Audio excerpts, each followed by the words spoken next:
Hello, it's Jang here with a look at a Mega Bloks Assassin's Creed set. This is Fortress Attack, comes with 314 pieces officially. The set comes with two figures, one Borgia guard and one official Ezio Auditore da Firenze.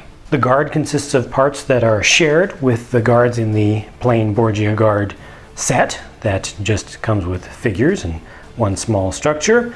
Ezio here has the exclusive colors, at least for now, and also gets an extra piece, which is this shoulder strap going across the chest and up across the shoulder. He's got the dark gray, it's not black, dark gray cloak or hood over the top of him. He does have two, in this case, included here, two different separate pieces for the hidden blades. So that's nice to get both of them in addition to a saber as a weapon there. And the red sash that you see there can be used as a holster. You can actually place the sword down in there on either side. It's up to you how you want to set that up, but that can actually go down in there. You can take off the headgear from each one to leave them bald. It does leave a big old hole on the top of the head, but that allows you to swap things out. So if you want to do some customization, you can. There's a better look at their faces. And a really nice thing about this set is that they do include a hairpiece for Ezio, just so that he can be in full hood down form. Very nice. I think that anytime that an assassin is included, they should have both a hood and a hairpiece. Looking up a little bit more closely, you can just see that they did include the authentic scar going through the right side of Ezio's mouth here. It just barely shows up. His right side just barely shows up in there, but it is there, and that makes this truly his head and not just some random head that has been placed onto a figure and called an official character. The structure builds up to be much larger than I expected it to be, so I'll just put a figure in place here so you can see, relatively speaking, what kind of size you get there, what kind of scale you get. You could consider this to be a Borgia tower if you want to. It's a little bit small for that, but they actually surprisingly put in an interesting number of usable, useful, sensible, and authentic play features into this thing for how simple the build is. It really, I mean, it has a number of different shapes and sizes of pieces used here. Most of the complexity is right up at the top, the lookout tower. You can see as you turn this around, there's not a lot of depth to it, especially this whole section over here is just a pretty flat wall. It just sits there as kind of a facade to give you the idea that there's an enclosed space behind here. So how you choose to look at that is really up to you, but this is the more interesting part of it for sure. It's also a little bit difficult even to put a guard or any kind of figure up on the top of that, because it only has just a very small ledge there, so you can kind of hold on with 1 foot only. However, you do get full usable spaces here, here, and here, so 3 different levels where figures can be placed and can be posed, and you can just fit 2 figures into each of these spaces at a time. I'm just kind of rushing it right there, but for the most part, I'd say better to have just one.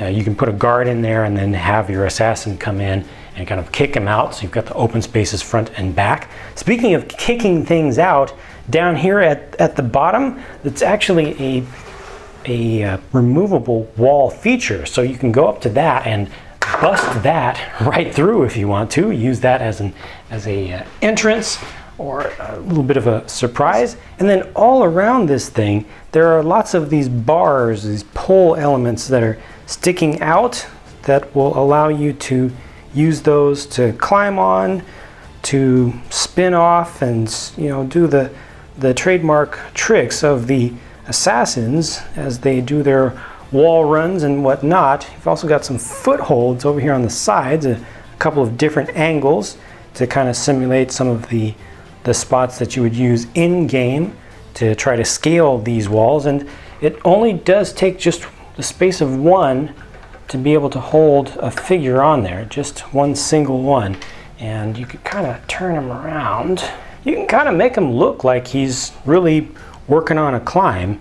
And with these figures being as articulated as they are, you can really reach around the side. You see that the face is really turned, or the head is really turned. Even with the cloak element, I was surprised that you could get the head to really turn that much. And you can swing the legs way out. Of course, with these elements like these up here, where you've got a bar, you can really hold on to that, and it only takes one hand to be able to hold on to that. And these figures, and it actually has a good amount of friction to that, so you can really see you could be simulating an act that's going on right now, you know, like it's a freeze frame. So that's a really cool thing.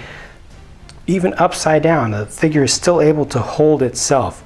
So that's a nice interaction between simple features in the set and just a well-designed figure with a lot of posability and a lot of things that it can do. Once you can get up there all the way to the top, there are different places you can go. We've got a few spots with studs exposed, so this is a pretty nicely done top, kind of tiled top of the roof here. See, again, he's able to actually stand there, and you can put both of your figures at a couple of spots here. So one stud there, one stud exposed right there, and then the same thing going on over here, where you have one here and one there. That allows you to pose two figures kind of in a fighting sort of scenario. I'm not going to set up all the poses just right now, but given the time, you can see how that can work out and why they put those pieces there. Of course, you could move those around as you want to get any kind of poses that you want and place the fighting action wherever you want it to be.